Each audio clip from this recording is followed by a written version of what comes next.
Hey there, Steve Rubis with another installment of Investor Relations in 2 minutes or less. Today's topic is the Investor Relations Officer that wants to do an NDR solo.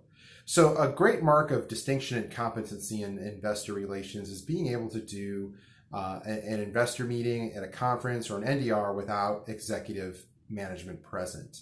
And the thing is, if an investor is taking an NDR, they're taking that meeting because they want to learn something. So if you can't provide information or new knowledge to that investor, they're not going to take a meeting. So what does the investor want to learn when they take a meeting with you? Well, they want to hear about answers to hot button issues. They want to learn answers and understand key debates facing your stock today.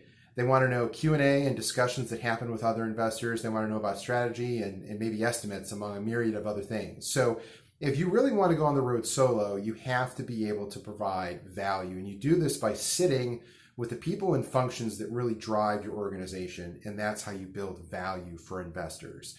And when you think of where the rubber hits the road, in my experience historically, when I was on the sell side as an associate and analyst, I must have interacted with 40 or 50 different IR people. And I would say that maybe a handful of them fit this category of someone who could do an NDR on their own and provide value to investors.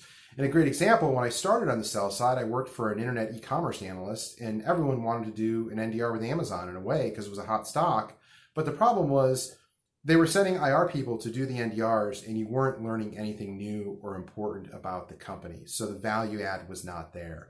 And then finally, communications infrastructure analyst who's well respected once held out Jim Husby at Interaction as a great example of what a value add IRO is, and that Jim spent time going to his international organization and learning the business soup to nuts and being able to converse about some of the myopic topics of interconnection internationally. So remember, if you're an IRO who wants to travel on your own, you have to be able to provide value. How do you provide value? By giving information that investors want to learn. Remember, if it's investor relations, I lived it, so you don't have to. Thanks for watching.